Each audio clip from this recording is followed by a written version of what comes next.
सुप्रभात प्यारे बच्चों। आज हम पढ़ेंगे हिंदी व्याकरण और हिंदी व्याकरण पाठ 5। क्या नाम है बच्चों पाठ का? कारक। क्या नाम है? कारक। ठीक है। अब हम पढ़ेंगे इसमें कि कारक किसे कहते हैं, कारक की परिभाषा क्या होती है, कारक की परिभाषा क्या होती है। तो बच्चों कारक की परिभाषा होती है संज्ञा के जिस रूप से उसका क्रिया के साथ संबंध व्यक्त होता है उसे कारक कहते हैं। अब आप सोच रहे होंगे संज्ञा, संज्ञा आप सभी ने पहले पढ़ा है कि संज्ञा किसे कहते हैं। किसी भी व्यक्ति, वस्तु, स्थान या प्राणी के नाम को क्या कहते हैं? संज्ञा कहते हैं। ये आपने पहले पढ़ा है। तो संज्ञा के जिस रूप से जो भी संज्ञा है, व्यक्ति है, स्थान है या प्राणी का नाम है, जो भी है, उसके रूप से उसका क्रिया के साथ संबंध व्यक्त होता है, अर्थात संबंध बताया जाता है। कि जो मान लो किसी का नाम है, राहुल घर जाता है। क्या करता है? राहुल घर जाता है। तो अब राहुल क्या है? संज्ञा है। और घर जाना, जो जाना है वो क्या है? क्रिया है। क्या है? क्रिया है। तो राहुल का जो संबंध हुआ वो किसके साथ था? घर के साथ। राहुल कहाँ जा रहा है? घर जा रहा है। तो यह क्या हुआ? कारक। जो क्रिया के साथ संबंध बताता है वो क्या होता है? कारक कहलाता है। जो संज्ञा के जिस रूप से उसका क्रिया के साथ संबंध बताया जाता है वह कारक कहलाते हैं। ठीक है बच्चों, यहाँ तक आपको समझ में आया होगा। अब आगे देखते हैं हम कारक चिन्ह। कारक की परिभाषा हमने पढ़ी, अब हम पढ़ेंगे कारक चिन्ह। कारक के चिन्ह होते हैं, उन चिन्हों से ही हमें पता चलता है कि वो क्रिया के साथ कैसे संबंध बता रहा है, क्रिया के साथ उसका कैसे संबंध व्यक्त हो रहा है। चिन्हों से ही हमें पता चलता है, ज्ञात होता है। जैसे कारक चिन्ह किसे कहते हैं? अब जो शब्द संबंध को प्रकट करते हैं, कारक चिन्ह किसे कहते हैं? जो शब्द संबंध को प्रकट करते हैं। संबंध मतलब जैसे अभी मैंने आपको बताया था, उदाहरण दिया था कि राहुल घर जाता है। तो राहुल कहाँ जा रहा है? घर जा रहा है। तो राहुल तो हुई संज्ञा और घर क्या हुआ? उसका संबंध। घर से उसका संबंध है, उसको कहाँ जाना है? घर पे ही जाना है सीधा, और रास्ते में कहीं नहीं रुकना है। तो घर से उसका क्या है? संबंध है। और क्रिया क्या हुई? जाता। कहाँ जा रहा है वो? घर जा रहा है। तो जाता उसकी जो क्रिया है उसके साथ संबंध बताते हैं, वो क्या कहलाते हैं? कारक चिन्ह। क्या कहलाते हैं बच्चों? कारक चिन्ह। ठीक है। कारक की परिभाषा हमने पढ़ी और कारक चिन्ह किसे कहते हैं ये भी हमने जाना। अब आगे हम पढ़ेंगे कारक कितने प्रकार के होते हैं और कारक चिन्ह क्या क्या होते हैं। तो बच्चों कारक 8 प्रकार के होते हैं। कितने भेद होते हैं कारक के? 8। कितने भेद होते हैं कारक के? 8 भेद कारक के होते हैं। तो कारक चिन्ह भी 8 ही होंगे। जितने कारक होंगे उतने ही चिन्ह होंगे, उन्हीं से हमें संबंध का पता चलेगा। अब जैसे कारक है हमारे पास, पहला कारक है कर्ता कारक। कौन सा कारक है बच्चों? पहला कर्ता कारक। तो कर्ता कारक का जो चिन्ह है वो क्या है? ने। कर्ता कारक का चिन्ह क्या होगा? ने। तो हम इसको कैसे बोलेंगे? कर्ता ने। कैसे बोलेंगे हम इसको? कर्ता ने। कर्ता कारक है और उसका चिन्ह है, तो उसको हम एक साथ बोलेंगे। तो कैसे बोलेंगे? कर्ता ने।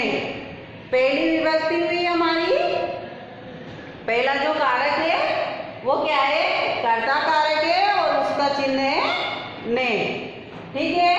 अब दूसरा कारक है हमारा कर्म कारक। दूसरा कारक क्या है बच्चों?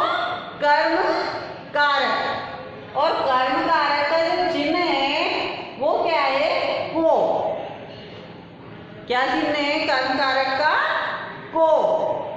तो इसको कैसे बोलेंगे हम? कर्म को।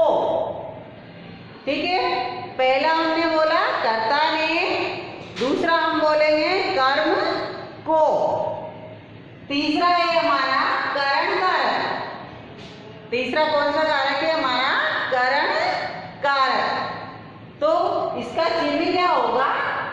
से, के साथ या के द्वारा। क्या चिन्ह होगा बच्चों इसका?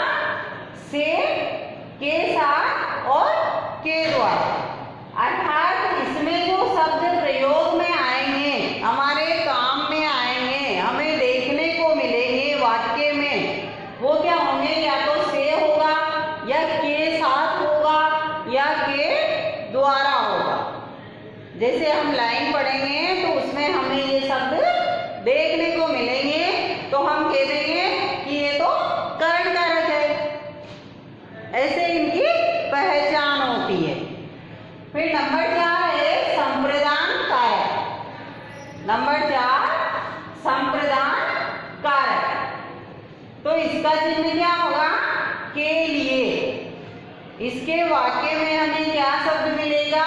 के लिए। तो हमें पता चल जाएगा कि ये संप्रदान कारक है। फिर है नंबर 5 अपादान कारक। नंबर 5 जो है वो हमारा कौन सा कारक है? अपादान कारक। इसमें क्या होता है? से पृथक, अर्थात किसी चीज से अलग होना। किसी भी चीज से अलग होना। जैसे कक्षा से बाहर जाना, तो अलग कहां से हो गए आप? कक्षा से। तो इसमें क्या होता है? से अलग होना इसका चिन्ह है, और इसको हम बोलेंगे अपादान से। नंबर 6 है संबंध कारक। संबंध, संबंध शब्द तो आप सभी ने भी सुना होगा। संबंध मतलब एक दूसरे का संबंध बताना व्यक्ति विशेष में, कि इस चीज का इस चीज से ये संबंध है, इस वस्तु का उस वस्तु से ये संबंध है, वो होता है संबंध कारक। और संबंध कारक का जो चिन्ह होता है वो होता है का, के, की। मोहन का रमेश से भाई का संबंध है, या मोहन और रमेश भाई हैं, तो उनका आपस में संबंध हो गया। तो ये हुआ हमारा नंबर 6 कारक संबंध कारक। और नंबर 7 है अधिकरण कारक। नंबर 7 क्या है बच्चों? अधिकरण कारक। और अधिकरण कारक का जो चिन्ह होता है वो होता है में पर। में पर क्या होता है अधिकरण कारक का चिन्ह? में पर। तो इसको कैसे बोलेंगे हम? अधिकरण कारक में पर, ये इसका चिन्ह हुआ। फिर नंबर 8 है संबोधन कारक। इसका चिन्ह होता है हे, अरे, हे, अरे। कारक चिन्ह क्या होता है संबोधन का? हे, अरे। जैसे किसी को संबोधित करते हैं हम, जैसे राम भगवान को, किसी भी बड़े पुरुषार्थ व्यक्ति को, उसको संबोधित करते हैं। हे राम, हे हरि बोलते हैं ना हम। वो होता है संबोधन कारक। ठीक है बच्चों, यहाँ तक आपको समझ में आया होगा। अब एक बार और रिपीट करवा देती हूँ मैं। कारक की परिभाषा संज्ञा के जिस रूप से उसका क्रिया के साथ संबंध व्यक्त होता है उसे कारक कहते हैं। कारक चिन्ह जो शब्द संबंध को प्रकट करते हैं उन्हें कारक चिन्ह कहते हैं। फिर है कारक और कारक चिन्ह। तो इनको आपको कैसे याद करना है? ऐसे लाइन टू लाइन आपको पढ़ना है और याद करना है। कर्ता ने, कैसे बोलोगे एक साथ? कर्ता ने कर्म को करण से संप्रदान के लिए अपादान से संबंध का के की अधिकरण में पर संबोधन है। अरे ठीक है, आपको ऐसे इनको याद करना है। ठीक है बच्चों, अब इससे आगे हम आगे की क्लास में पढ़ेंगे। जब हमारी दूसरी क्लास लगेगी तब हम इससे आगे